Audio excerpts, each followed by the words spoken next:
Continuaremos hablando acerca de la amnesia. La amnesia es un estado mental anormal en el que la memoria y el aprendizaje se ven afectados de una forma desproporcionada, dificultando el almacenamiento y la retención de la información que la persona adquiere o ya ha adquirido y la rememorización de los recuerdos que la persona tiene sobre sucesos que pasaron anteriormente. Entre los tipos de amnesia podemos encontrar dos: la amnesia transitoria y la amnesia permanente. En la amnesia transitoria es un déficit de memoria que se recupera por completo en un periodo alterno de tiempo. Este puede ser días o semanas en que la persona tarde en recuperar sus recuerdos. Y tenemos la amnesia permanente. Aquí la alteración ya queda como una secuela permanente debido a una lesión o un mal funcionamiento irreversible de los circuitos cerebrales que tienen que ver con el tema de la memoria. Entre los síntomas de la amnesia tenemos la pérdida del acceso del recuerdo, es decir, la persona no puede acceder a recuerdos que haya tenido anteriormente. También esta puede causar confusión o desorientación, así como también la persona puede recordar falsos recuerdos o inventarlos a partir de recuerdos mal ubicados en el tiempo. Empezaremos hablando de la lesión callosa o síndrome de desconexión interhemisférica. Este es un trastorno que se produce por la lesión del cuerpo calloso. El cuerpo calloso es una estructura de fibras nerviosas que conecta ambos hemisferios del cerebro. La desconexión de esta parte del cerebro va a provocar una serie de síntomas en la persona que lo padece que va a afectar a su vida cotidiana. Entre sus síntomas tenemos los que son los agudos, que viene a ser la indiferencia a la estimulación externa, una apraxia idiomotriz unilateral izquierda, también la subutilización de la mano izquierda y un comportamiento poco normal de la mano izquierda, lo que viene a ser la dispraxia diagnóstica. Mientras que en los síntomas crónicos tenemos una alteración del procesamiento de los datos somestésicos, también una alteración del procesamiento de la información visual, es decir, de la información que ingresa a través de la vista, y también una perturbación de las acciones gestuales, es decir, de los gestos. Seguiremos con la dispraxia. La dispraxia, también conocido como el trastorno de desarrollo de la coordinación, es uno de los trastornos de neurodesarrollo, en el que los niños y niñas que sufren de esto van a tener una gran dificultad a la hora de realizar actividades y movimientos coordinados. Estos pueden ir desde simples gestos o hasta acciones que impliquen una secuencia de movimientos. Entre los tipos de dispraxia tenemos el primero, que es la dispraxia ideacional. En este tipo de dispraxia la persona va a presentar dificultades para planificar a nivel de idea la secuencia de movimientos necesarios para realizar una acción concreta. Seguimos de la dispraxia idiomotora, que viene a ser la dificultad que se da únicamente a nivel motor. A menudo la dificultad se vincula a la utilización de algún instrumento o algún objeto. Seguimos con la dispraxia constructiva. Se trata de un tipo de dispraxia en la que quien lo padece tiene dificultades para entender las relaciones espaciales y actuar conforme a ellas. Y seguimos con la dispraxia oromotora o dispraxia verbal. En este tipo de dispraxia, el sujeto presenta dificultades en la coordinación de los movimientos necesarios para comunicarse oralmente. Entre los síntomas tenemos la presencia de torpeza, descoordinación y lentitud motora, interfiriendo con la vida habitual y el desarrollo del niño, así como también vamos a ver dificultades en el movimiento postural y a la hora de realizar actos que requieran movilidad fina. También pueden aparecer comportamientos inmaduros y dificultades sociales. El niño puede tener dificultades al momento de relacionarse con otros niños. Y es frecuente que los primeros síntomas de esta enfermedad ya sean observados durante los 2 primeros años de edad del niño, siendo común que se presenten retrasos en el desarrollo de la motricidad. Vamos, a continuar, esta es la fascia. ¿Qué podemos decir con la fascia? La fascia es algo que te impide poder comunicarte, en las cuales puede afectar en lo que es el aspecto de la capacidad de hablar, escribir e incluso comprender un lenguaje, tanto de la manera verbal como de la manera escrita. Generalmente la fascia se representa o se da de forma después de un accidente cerebrovascular o una lesión en la cabeza. Vamos con lo que es los tipos, en las cuales podemos encontrar la fascia de Broca, en las cuales está ubicada en esta zona. En esta fascia, en lo que predominan los aspectos del lenguaje y la escritura, se acompaña mayormente en lo que es un acrotismo y en muchos casos el trastorno de comprensión del lenguaje. Seguimos con la fascia transcortical. En esta fascia es muy parecido a la fascia del Broca. Luego continuamos con la fascia del Wernicke. En esta fascia se caracteriza por un habla fluida, pero en una gran parte de números lo que es las sustituciones y parafasias llegan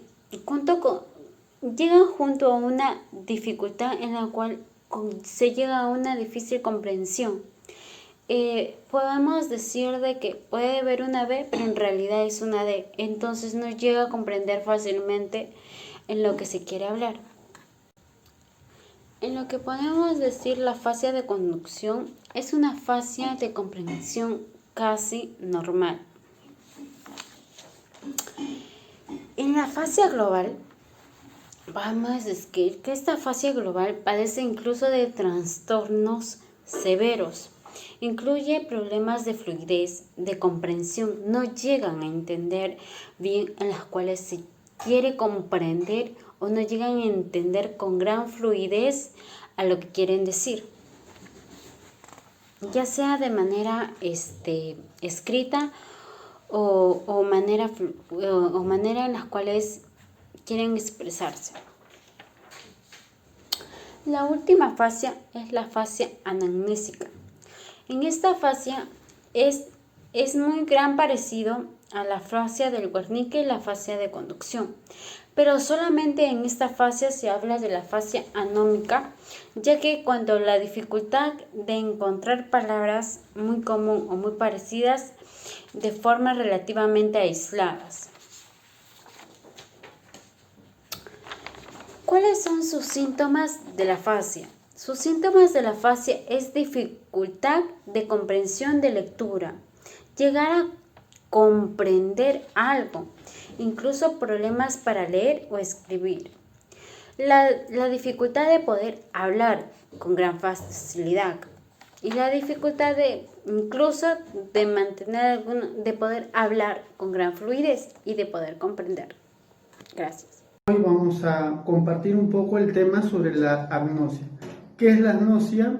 Es la incapacidad para procesar determinadas clases de estimulaciones sensoriales. No porque esté afectado alguno de nuestros sentidos, sino porque hay partes en el cerebro que al estar dañados, ¿verdad?, no hace posible el reconocimiento sensorial de aquellas cosas que estamos percibiendo. Por lo tanto, ya que los sentidos son 5, vamos a hablar primero de una agnosia visual. Una agnosia visual. La agnosia visual, como ustedes pueden ver en el dibujito, ¿verdad?, el daño en el cerebro produce de que no sea fácil o no puedas reconocer lo que estás viendo. Entonces acá el jovencito, el hombrecito, está pensando en que ve algo, pero no es capaz de reconocerlo. Ve algo, sabe que es un cuadrado que tiene patas, pero no sabe ponerle un nombre. Entonces no le es fácil reconocer. Como dice acá, comprender, reconocer y comprender los estímulos visuales. Bien, también entonces hablamos de una agnosia auditiva. Cuando hablamos de una agnosia auditiva, estamos hablando también de un ver que estás hablando, escuchar palabras, pero no comprendes lo que está diciendo.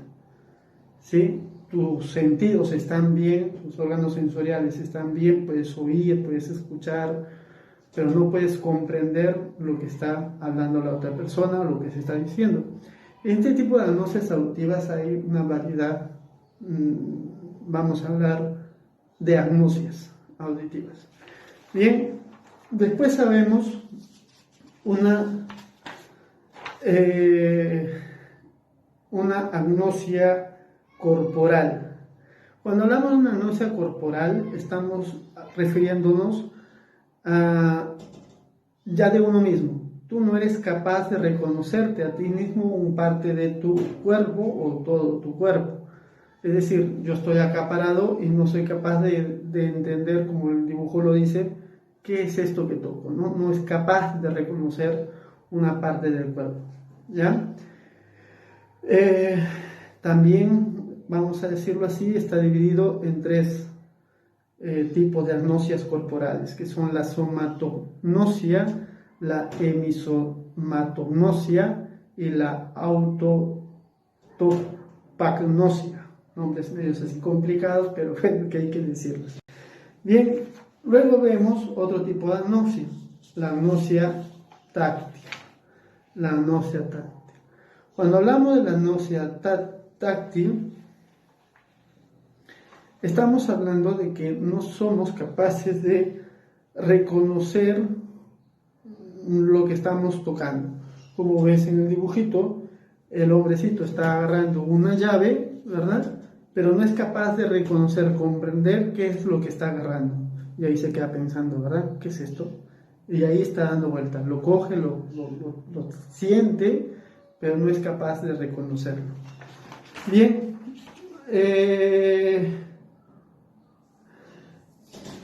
Esto debido propiamente a este dibujito que está acá. Como les decía, el daño no es en los órganos sensoriales propiamente, sino en el cerebro.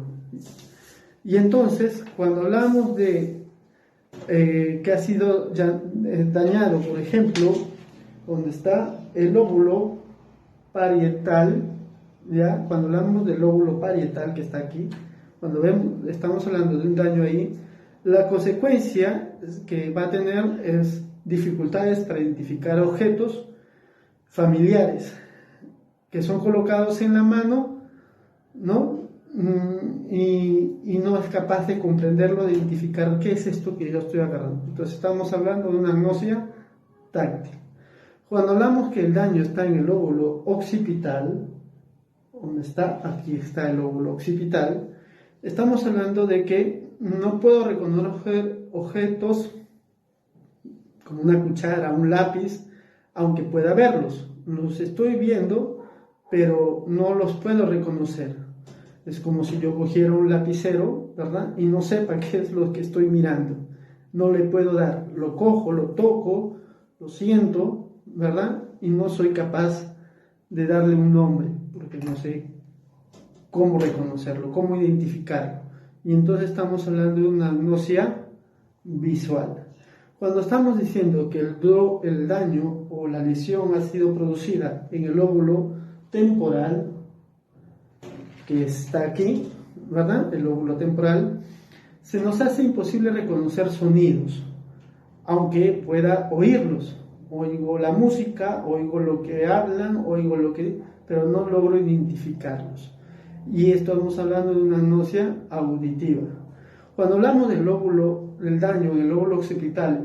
Cuando hablamos acerca de demencia, la demencia es un grupo de síntomas en los cuales afectan en lo que es la memoria, el pensamiento e incluso las habilidades sociales suficientes para poder transferir en tu vida diaria. No se trata de una enfermedad específica. Hay varias enfermedades en las cuales provocan lo que es la demencia. En esta enfermedad encontramos lo que es la enfermedad del Alzheimer. La enfermedad del Alzheimer puede ser incluso hereditario, ya que la enfermedad del Alzheimer padecen las personas lo que son mayores. En esta enfermedad tienden a olvidarse de las cosas e incluso de lo que iban a hacer, o cuando llegan a esta enfermedad incluso más severa, llegan a tener los problemas de su aspecto, incluso de desorientarse, ya no tener cuidado de su aspecto físico. En la demencia vascular, este segundo tipo más común de la demencia es causado por el daño a los vasos sanguíneos, al cerebro. Los problemas de los vasos sanguíneos pueden causar un accidente cerebrovascular. El cerebro de otras maneras, en las cuales podemos ver acá, como al dañar las fibras de la materia blanca incluso del cerebro. Seguimos con la demencia con cuerpos de Lewy. En esta demencia, los cuerpos de Lewy son grupos anormales de proteínas. Este es por la forma en las cuales la forma del globo se ha encontrado en el cerebro de personas que tienen demencia con cuerpos de Lewy. Como podemos ver acá, este es un cerebro normal y este es un cerebro con el cuerpo de Lewy. Encontramos lo que es la demencia mixta. Los estudios de la autopsia del cerebro de personas de 80 años mayormente o más tenían que la demencia indican que muchos tenían una combinación de varias causas, en combinación de la enfermedad del Alzheimer, ya que son muy parecidas. Luego encontramos la demencia frontotemporal. Este es un grupo de enfermedades caracterizado por la ruptura de degeneración de las células nerviosas y en sus conexiones de los lóbulos frontotemporales, en las cuales podemos ver acá, y incluso del temporal al cerebro. ¿Cuáles son sus síntomas de la demencia? Sus síntomas de la demencia son pérdidas de memoria. Generalmente es notada por el cónyuge o por otra persona, ya que cuando están, por ejemplo, su esposo, dice la cónyuge, ¿dónde he dejado cierto sitio? O voy a traer el cuaderno, pero de ahí dice, ¿qué iba a traer? Entonces ahí viene lo que es la pérdida de memoria, la dificultad para poder comunicarse o encontrar las palabras, e incluso las dificultades con las habilidades visuales y espaciales, como perder mientras se conduce. Ya incluso no pueden ver bien, no pueden comprender e incluso llegan a olvidarse por completo, como venía en lo que es el Alzheimer, ya que cuando llega a la enfermedad del Alzheimer muy avanzada, se descuida en lo que es el aspecto físico totalmente. Frontal. Bien, ¿qué es el síndrome prefrontal? Son el conjunto de alteraciones que se han producido debido a una lesión en el lóbulo frontal, concretamente en la zona prefrontal o en la corteza prefrontal. Muy bien, esta corteza prefrontal cumple funciones ejecutivas: planeación, control conductual, flexibilidad mental y memoria de trabajo. Cuando este lóbulo, o mejor dicho, cuando esta corteza prefrontal está dañada por una lesión, va a haber problemas en estas 4 funciones que hemos dicho. Bien, podemos dividir en 3 tipos este tipo de síndrome, de acuerdo al lugar concreto donde ha sido afectado o se ha producido una lesión. Hablamos entonces del síndrome dorsolateral, del síndrome orbitofrontal y el síndrome mesial frontal. Aquí están las divisiones. Bien, cuando hablamos del síndrome dorsolateral, estamos hablando de una lesión en la corteza dorsolateral del prefrontal y se han visto dañadas en sus funciones ejecutivas, como la memoria, el razonamiento, la toma de decisiones, la planificación, el análisis. Cuando hablamos del síndrome órbitofrontal, ¿sí?, es porque se han producido lesiones en el órbito frontal. Estos síntomas o los síntomas que produce este síndrome es en cuanto a la personalidad. No hay un control de impulsos, se ha cambiado totalmente la personalidad, el comportamiento puede ser agresivo e irritable constantemente, explota con facilidad. Cuando hablamos del síndrome mesial frontal, estamos hablando de una lesión en el circuito mesial de la corteza prefrontal. Y entonces estamos diciendo que los síntomas que van a aparecer son la apatía, la desmotivación y el mutismo asimétrico. Cuando hablamos del mutismo, para entenderlo un poquito mejor, es aquella persona que no reacciona ante lo que se está hablando. Es como si se quedara callada, está despierta, pero como si estuviera durmiendo despierta, vamos a decirlo así. Bien, eso sería todo lo que queríamos compartir sobre este síndrome prefrontal, sus tipos y sus características. Muchas gracias, Dios los bendiga. Oigo la música, oigo lo que hablan, pero no logro identificarlos.